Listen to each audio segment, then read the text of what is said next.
Hello, I'm here on Shade Street, Bold Street End. It's a very, very busy, noisy Tuesday afternoon. I think most people, especially my last videos, are understanding more and more where Joe Owens is coming from.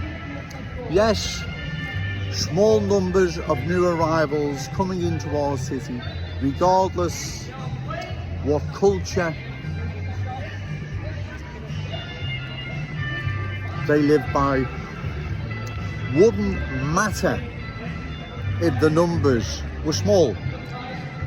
If their culture was incompatible with our Scouse culture and they didn't want to embrace the Scouse fam, it wouldn't really matter, ladies and gentlemen, because they'd be small in number and they wouldn't pose a long-term threat to our unique Scouse character, traditions and cultural identity. Sadly, that's not what's happening though. There's an open door policy here where unlimited amounts of new arrivals are coming into our city who have no intentions whatsoever of embracing our ways, but imposing theirs over ours. Now, before anyone says, well, that's a bit far-fetched, isn't it, Joe? Well, it's not. Just look at Kensington and Fairfield. Look what's happened there. Right, you can see what's happened, right? It's not me making it up, it's real and present. So that is what happens when you have an open door policy, right? When you have an open door policy, then assimilation, integration, cultural harmony cannot happen, and it can't coexist. It just can't. Right, because as I've said, what will happen long term is their culture will eventually replace ours. They will be in the driving seat and we'll be out of it. And like I've said, once that happens, yeah, it's not going to happen tomorrow, but long term it will if it's not stopped. What happens then? We dance to their tune, right? That's how it works. That's how it works in all these other places across the country.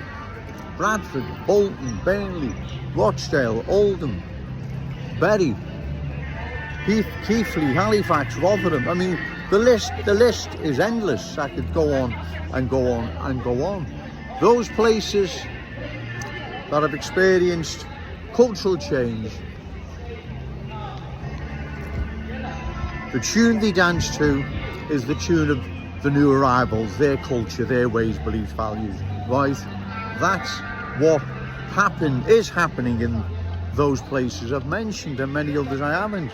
So it's in our interest, our long-term interest, ladies and gentlemen, to stop further cultural change of our glorious city, because if we don't, like I've said, I know I repeat myself, but I feel I need to, long-term,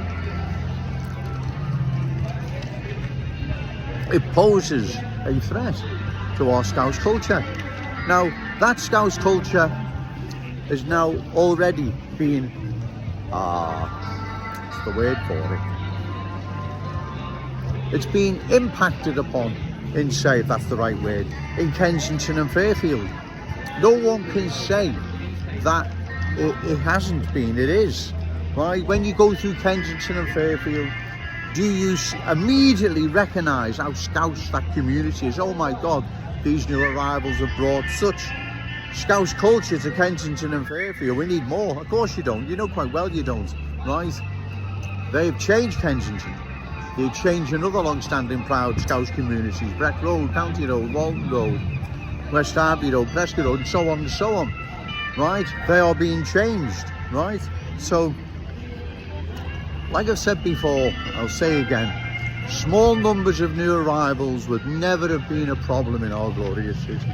Whether or not they wanted to embrace the Scouse fam or follow their own culture, it wouldn't have mattered, because they'd be so small in number, it wouldn't impact on our Scouse culture. But that, as I've said, is not what's happening. What's happening is too many new arrivals are coming into our city that are not forsaken the culture they're bringing with them. So long term, that poses a threat to our Scouse ways.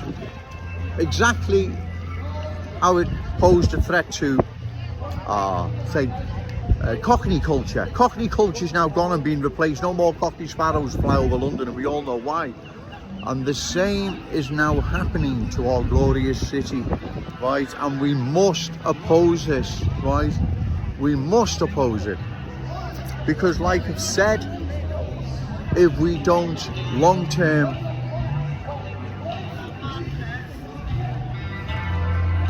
cultural change will indeed replace our Scouse culture with theirs. You have to excuse me, it's getting really busy. So I hope once again I've made my point. I hope people understand where I'm coming from. You can't have Scouse pride and cultural change. They're mutually exclusive. You cannot have competing cultures all dominating to be the main culture in the city. I've said that right? That can't happen. It doesn't happen. You've got competing cultures, right? Then eventually one will prevail. At the moment it's our Scouse culture. But like I've said, with an open door policy, given another 5, 10, maybe longer years, that balance is going to shift big time, and we've got to stop it before it does. Because like I've said, once cultural change sinks its roots so deep, the new arrivals are in the driving seat, there's no changing it back. Our Scouse ways are gone forever. Scouse legacy, right for our children, grandchildren, all those amazing Scouses yet to be born, will be denied them. But we cannot allow that ever to happen. I'm going to go now, ladies and gentlemen. It's really getting busy. Remember, no to cultural change. Yes to Scouse pride. Shout it out loud, Scouse and proud. Okay, thank you.